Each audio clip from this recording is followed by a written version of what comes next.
una larga historia, esa, pero la puedo contar. Resumir. Sí, no sé si se puede resumir, pero lo intento.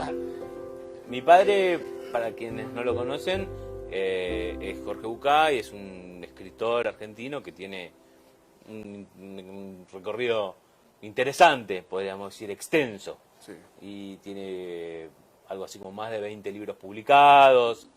Y casualmente el periodo de más fama de mi padre coincidió con el momento en que yo estaba estudiando en la facultad. Yo había estado estudiando en la facultad, había entrado a medicina con la idea de hacer psiquiatría, con la idea de ser psicoterapeuta, con la idea de atender pacientes. Y fue el momento de más fama. Entonces la gente me preguntaba, me decía, ¿y tú qué eres de Bucay? Y yo me lo veía venir, entonces se decía, bueno, sí, es mi padre. Ah, ¿y tú qué estudias? Medicina. Ah, como tu papá. Y a mí me hervía la sangre. Y entonces, en un momento empecé a distanciarme de todo eso. Entonces me decía, ¿qué eres de Bucay? No, es un tío lejano, decía yo. Y algunas cosas así.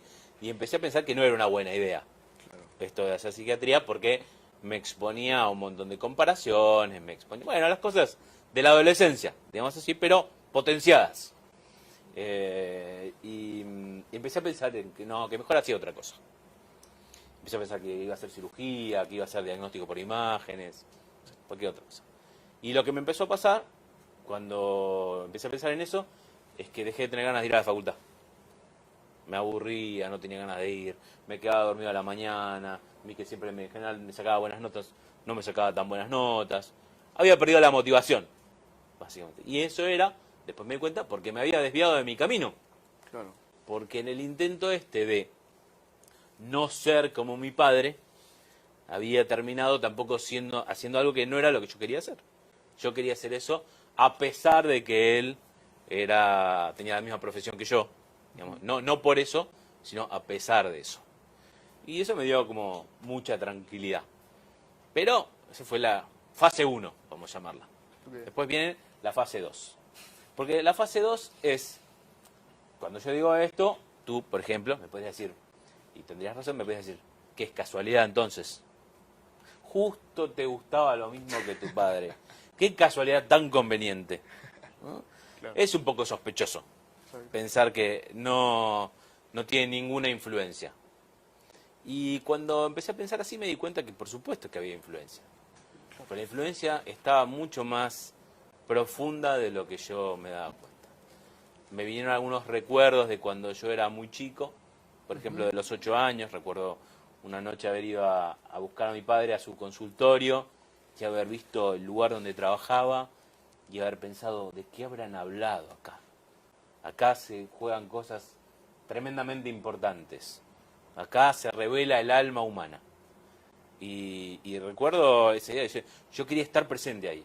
Yo quería estar en esos lugares donde se jugaba las profundidades del alma de las personas. Yo quería ser parte de eso. Y ese deseo para mí tiene mucho que ver con que yo me dedique a lo que me dedico. Seguro que pasó atrás de mi papá. Claro. Es indudable que sí. Y es indudable también de que si mi padre hubiera vuelto a mi casa todos los días maldiciendo su trabajo, diciendo, no soporto más a los pacientes, este trabajo insoportable, y eso, si hubiera pasado así, es poco probable que yo tuviera deseos de hacerlo, ¿no? Como yo veía que mi padre era algo que a él también le entusiasmaba, que le traía satisfacción, que podías ayudar a las personas, que podías tener un trabajo sumamente interesante, que no es monótono, que es distinto cada día, que incluso además se puede vivir más o menos bien de él. Bueno, ¿cómo no te va a gustar todo eso, no? Yo a veces hablo con algunas personas, con algunos pacientes, y dicen, bueno, porque mi hijo, por ejemplo, no quiere seguir la empresa familiar. Y tú dices, pero ¿tú qué dices cuando llegas a tu casa? Y bien, no, porque los empleados me tienen harto, y la empresa que no anda, y todo es un problema, y los cheques y los bancos. Bueno, ¿cómo te vas a sorprender luego de que él no quiera? Si se lo estás publicitando pésimamente. ¿Cómo? Por supuesto que no va a querer.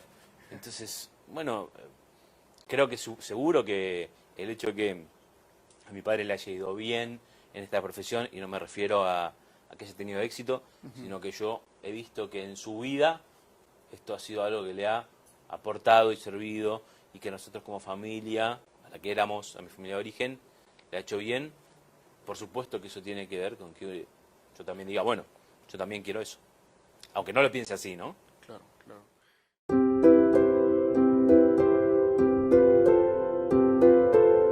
Primero, como te decía, yo no creo que mi padre lo haya escrito para mí, ese libro. Casi te diría al contrario.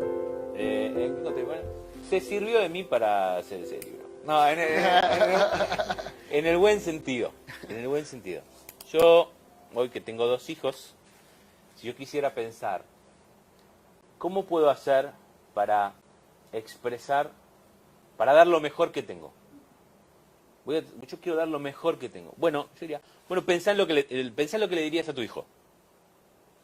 Si yo pienso, voy a pensar en lo que le diría a mi hijo, casi seguro que eso que sale es lo mejor que tengo para decir.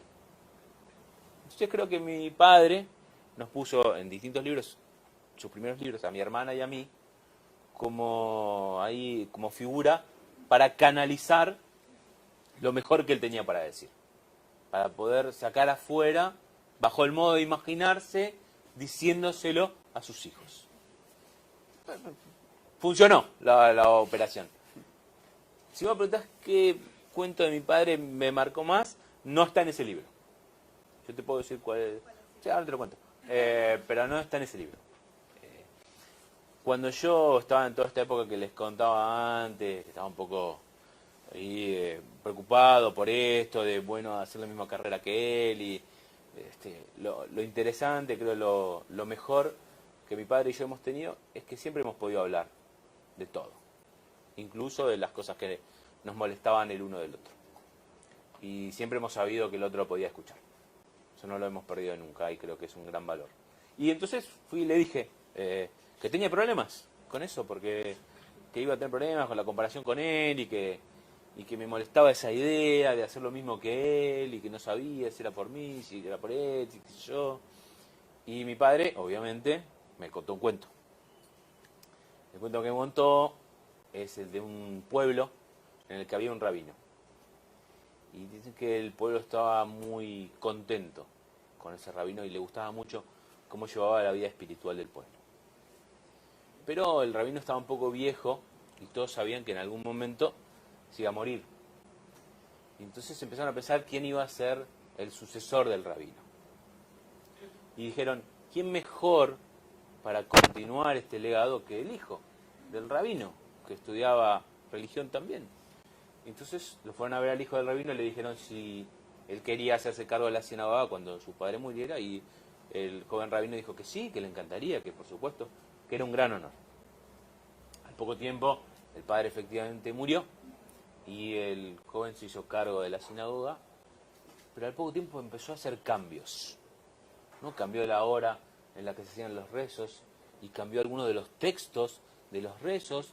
Y cuando iban a pedir un consejo, que antes el padre daba algunos consejos tan sabios, daba unos consejos crípticos que no se entendían nada, ¿no? Y la gente, entonces empezó a haber mucho malestar en el pueblo, todo un revuelo terrible. Y entonces dijeron, ¿qué hacemos? ¿Qué hacemos? Bueno, vamos a verlo. Entonces lo fueron a ver y dijeron, mi rabino, la verdad es que nosotros venimos a verlo porque nosotros le dijimos si quería ser rabino porque pensamos que usted era igual que su padre, pero se ve que nos equivocamos. Y el rabino les dijo, se equivocan ahora. Yo soy igual que mi padre. Él no hacía las cosas de otro modo que como él creía que había que hacerlas, y yo hago lo mismo. Las hago del modo que yo creo que hay que hacerlas. Bueno, a mí ese cuento me marcó mucho. Ojalá, yo sé que mi padre hace las cosas como él cree que hay que hacerlas. Ojalá yo en eso haya salido a él y haga las cosas como yo creo que hay que hacerlas.